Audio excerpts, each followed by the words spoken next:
Saison des pluies a commencé, tout le monde est content. Dans cette période de fin mai jusqu'au début juin, vraiment il pleut abondamment, jusqu'il y a des prévisions d'inondation. Certains sont en train de flipper pour qu'il n'y ait pas d'inondation dans les jours à venir, mais il ne va pas avoir d'inondation. Les grands champs, ceux qui font les grands champs sont contents, ceux qui font le maïs, le mil, le sorgho, l'igname, le manioc, nanani, nanana, ils sont contents. Ceux qui font aussi le maraîchage, ils sont contents. Maintenant, dans cette vidéo, on va parler des maraîchers. Dans cette période de pluie, qu'est-ce qui est bon pour un maraîcher de produire? Pourquoi le maraîcher doit cibler certaines cultures? Pourquoi le maraîcher doit abandonner certaines cultures dans cette période de pluie? Comment cibler son marché par rapport à la production que tu veux faire pour pouvoir plus rentabiliser dans cette période de pluie en tant que maraîcher ou bien en tant que jardinier, comme on le dit conventionnellement ou bien comme on le dit généralement? C'est ce qu'on va voir dans cette vidéo parce que tout le monde doit manger et tout le monde doit rentabiliser son investissement. On va voir un peu de tout ça dans cette vidéo. Bonjour à tous, je m'appelle Augustin Kokou-Unifior, promoteur de cette chaîne YouTube. Ici, on parle d'agriculture, d'élevage, de pêche, de foresterie, d'agro-business, bref, tout ce qui concerne le verre. C'est l'école, ok. Si vous êtes nouveau sur cette chaîne, n'oubliez surtout pas de vous abonner, d'activer sur la cloche de notification pour ne rien rater parce que tout ce qui se passe ici, c'est du vrai et du réel. Vous le savez, il y a plusieurs vidéos, vous pouvez aller checker là-dedans, vous allez voir que c'est du vrai et du réel. Donc, n'hésitez surtout pas à vous abonner, activer la cloche de notification pour ne rien rater, surtout.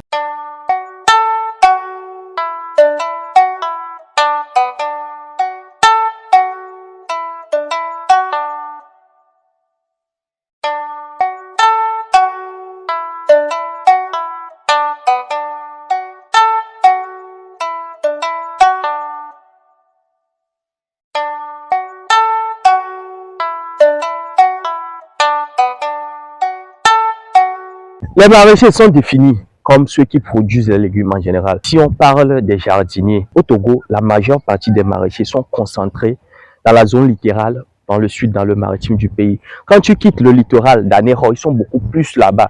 D'Anéro jusqu'en passant par Abepozo, Agbodrafort, Baguida, en venant jusqu'à Ablogame. Ils produisent beaucoup plus les légumes là-bas.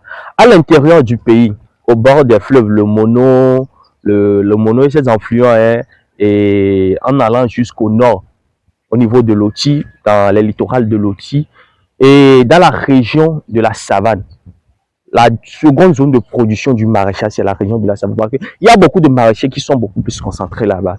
Non, dans le sud, sur la côte, les productions qu'ils font très souvent, il y a la carotte, la betterave, le chou, la tomate, le piment, l'oignon, bref, ils font un peu de tout. Mais à l'intérieur du pays, eux, leur spécialité, c'est qu'ils produisent beaucoup plus souvent le piment, la tomate, l'oignon et le chou. Et la majeure partie des producteurs, des maraîchers qui sont à l'intérieur du pays, font la production en contre-saison.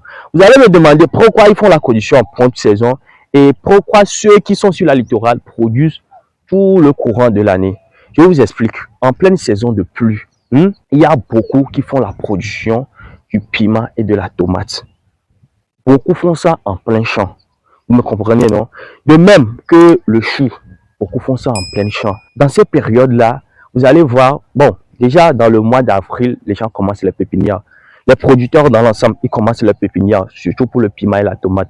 Ils commencent la pépinière dans le mois d'avril. Dans le mois de mai, fin mai comme ça, un mois ou plus un mois et demi, ils repiquent ça dans leur champ. Déjà au repiquage, certains font le maïs, ils vont repiquer le piment dedans. Certains font le piment ou bien la tomate même en plein champ, ils ne font pas des associations. Si vous voyez, celui qui a fait le maïs et il a repiqué son piment dedans, ou bien il a repiqué sa demande dedans, il met l'engrais NPK, il met l'urée. Le piment ou bien la tomate qu'il a essayé d'associer avec le maïs profite des engrais qu'il est en train de faire. Donc, ils font souvent une association pour pouvoir profiter au max de l'amendement, pour pouvoir profiter au max de la fertilisation qu'ils font. Vous me suivez un peu, non? Ce qui fait qu'en saison pluvieuse, déjà dans le mois d'août, si on prend 3 mois après le repiquage, vous avez repiqué dans le mois de juin, juillet, août. Déjà dans le mois d'août, il y a eu une abondance de ces produits sur le terrain, surtout le piment et la tomate.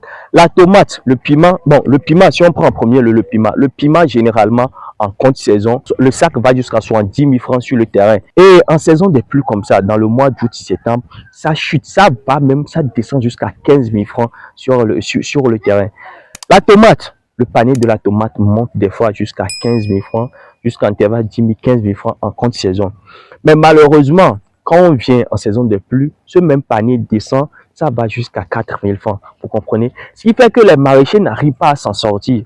Les jardiniers, comme nous l'appelons, n'arrivent pas à s'en sortir dans cette période-là de grande saison avec ces genres de culture. De même que pour le chou, dans la zone de Palimé, il y a certains producteurs qui sont spécialisés dans ça en période de pluie, qui produisent ça en abondance. Ce qui fait que s'ils arrivent à Lomé pour pouvoir prendre le produit, le prix chute parce qu'il y a une abondance. Donc toi, en tant que maraîcher, maintenant, tu ne peux plus exercer ton activité. Qu'est-ce que tu peux faire? Parce que c'est une question d'offre et de la demande. Dans cette période de pluie, comme je vous le dis, l'offre est élevée et la demande est moindre parce que j'ai mon piment dans ma maison, j'ai cultivé mon maïs, j'ai récolté mon piment, je ne vais plus aller acheter au marché. J'ai fait un peu de tomates, je ne vais plus aller acheter au marché. Ou bien, maintenant, les autres aussi ont produit et vous allez voir que tout le monde a la tomate chez lui, tout le monde a le piment chez lui. Toi, en tant que maraîcher du produit, tu vas les vendre à qui? S'il fait carrément chuter les prix. Vous me suivez un peu, non? Parce que tout le monde en a. L'abondance y est. Donc, tu vas voir que ça arrive même jusque en un moment donné, vous allez voir qu'il y a des tomates qui poussent dans le champ des gens. Et les gens sont obligés de le vendre à vil prix. Normalement, c'est en ces moments d'abondance-là que le problème s'y situe, surtout pour la transformation. Parce que généralement, dans nos pays, il n'y a pas des gens qui sont spécialisés, il n'y a pas de grands producteurs qui font la transformation.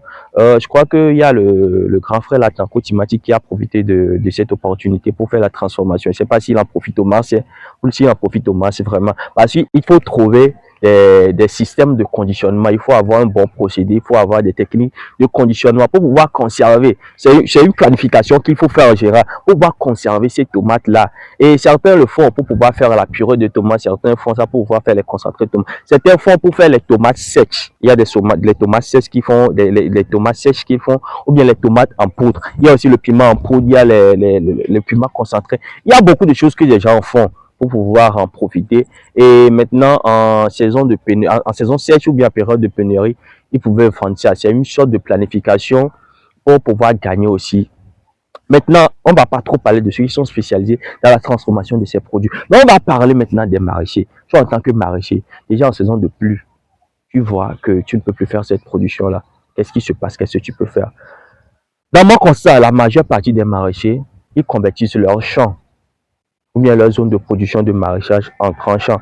Tu vas voir que les maraîchers en cette période-là, dans ces moments de grande pluie, tu vas voir là où il a fait peut-être le piment, il a fait le chou, il a mis le maïs là-bas, il a mis le soja là-bas, il a mis peut-être l'igname là-bas. S'il a de grandes surfaces et il veut convertir ces surfaces par rapport, ou bien il veut rentrer en rotation, il a mis le soja là-bas.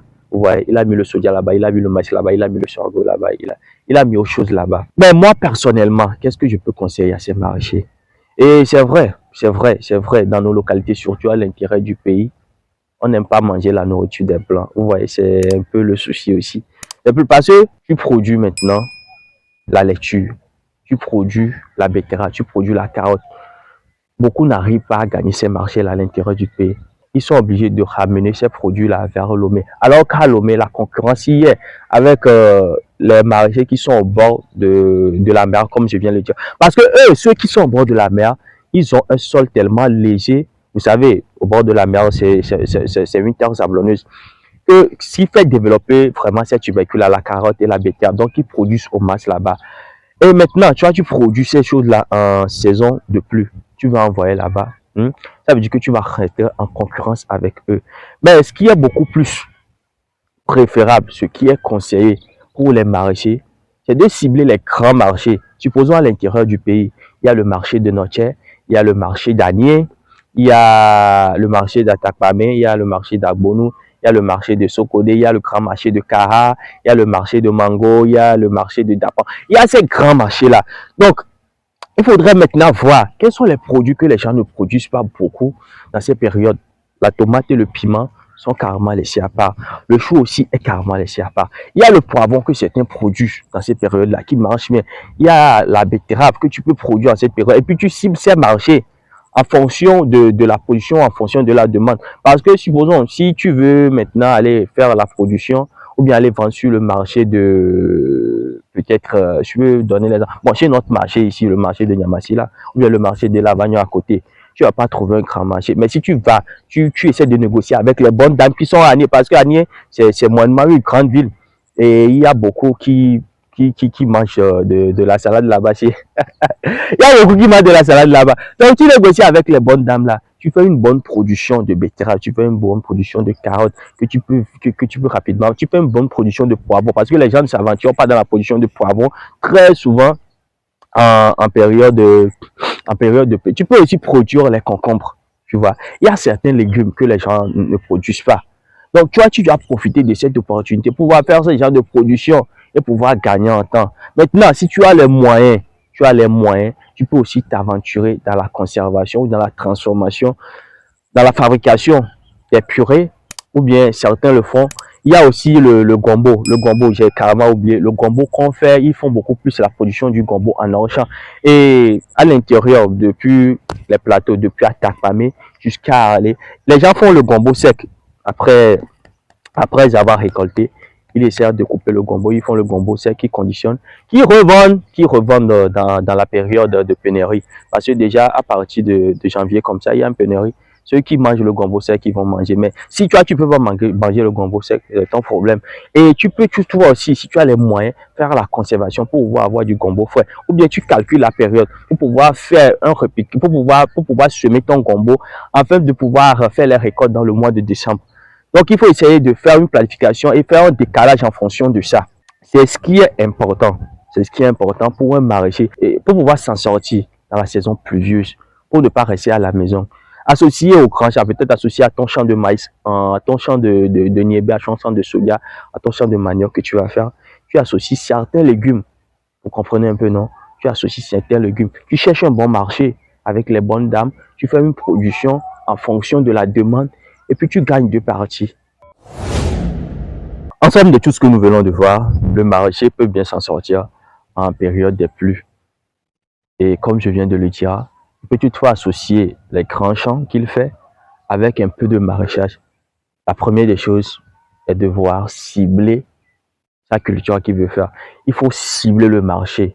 Tu discutes avec les bonnes dames, tu trouves ton marché, tu viens, tu fais ta production au calme et puis tu vends. S'il y a possibilité, même tu négocies avec les bonnes dames qui sont à Lomé. Tu trouves un bon marché à Lomé. Il y a le marché d'Agoué, il y a le marché d'Aulato, il y a Tikpodi, il y a beaucoup de marchés à Lomé là-bas. Donc, Accordé Sewa et compagnie.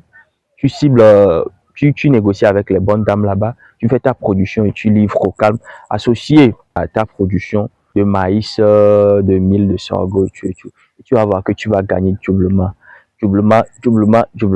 Parce que c'est pour cela qu'on est là.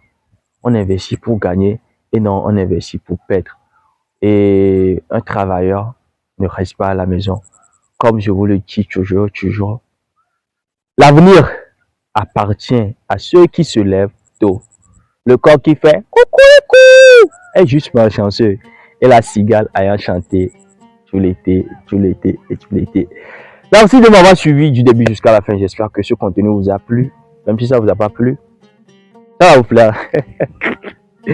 N'hésitez surtout pas à vous abonner, d'activer la cloche de notification pour ne rien rater comme prochaine vidéo.